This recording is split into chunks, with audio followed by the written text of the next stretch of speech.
Ne, bugün avat ağamız Şiyomka. Mardan geldi, Mardan. Hani? Aftaban ne öyle avat, Aftaban? Aftaban ey yiğitler, gitmedikleri mahtaraklar yani. Aman, şu yalo, edir ak gidiyen ya. Bak, son yalo, o var ya seyret, onun iyice o. Edir taş herif tüket böyle yani ya. Onun arasında kafeler zaten gidiyen ya. Kafeler gidiyen onu var ya. Arasında cep. Ne var orada? O yolun ana. İnin boğular. Neyse vakti var ama, neyse vakti. Ferit, doğru asısını açtım da taktılar var ya, urdumaşta bari yerler bile uçağın tane o köyüne yollu. Ha. Men şu teyze yollun, spakoyne yüzü onun sürümdü, konuştağı da öyle. Yağdadın mı? Man. Yağdadın mı? Ya, koy yağdadın mı ben, baranım ne bilmedim o. Ne, kim bilen gittin? Ben yan yoluş lan, sağda bilen. Ey, inni sonuçun vilayeti toy alanda yaydanmalarla ertiyesi yağda olayan da atı oradan. Gön. Aydana, üstte çıkaydın, altta spakon öyle. Yok, dö üstte, nemem toyun ma deyip var ha, 12'den 3'üncün toy oluyor ha. Bunu, sondan çıktın ha, spakon yürüdün gönül. Karaçi, kedil, yine sonuçun var. Ha?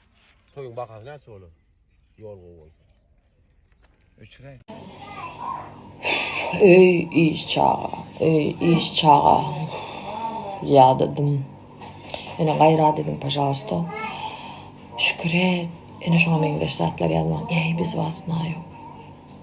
Иногда что-то выкладываешь, чтобы получить какую-то поддержку, не знаю.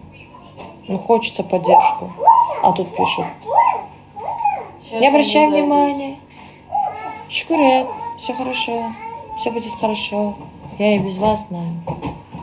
Ну, хочется как-то уже поддержки, не знаю, блин. Сейчас, не надо. Bu dövrde neyme Instagram bilen TikTok dostumuz bolup kalaydı. Başka kime derdin aytacağını bilen yok. Одеял yere kaçırırsın hazır. Одеял yere kaçırırsın. В отпуск хочу. Я не знаю, что я хочу. Biz 1, 2, 3, 4, 5 tanık da ha. Saatler deyip ver. Barda. Avka.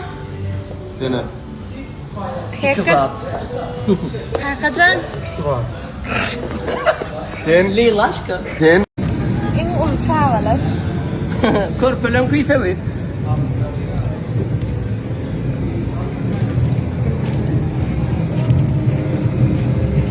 En ulu çağalar.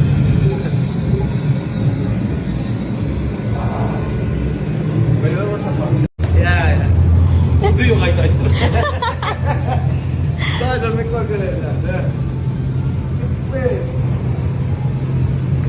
Oy başla. Uy düşmedi.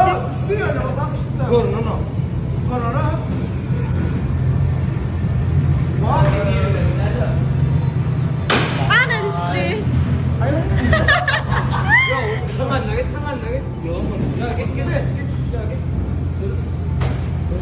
Gideyim mi?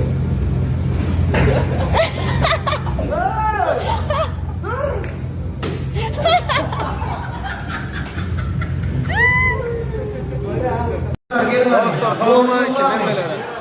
Ana rahim ağır şey. Ana direkt adam şey. Bir aparat şöyle.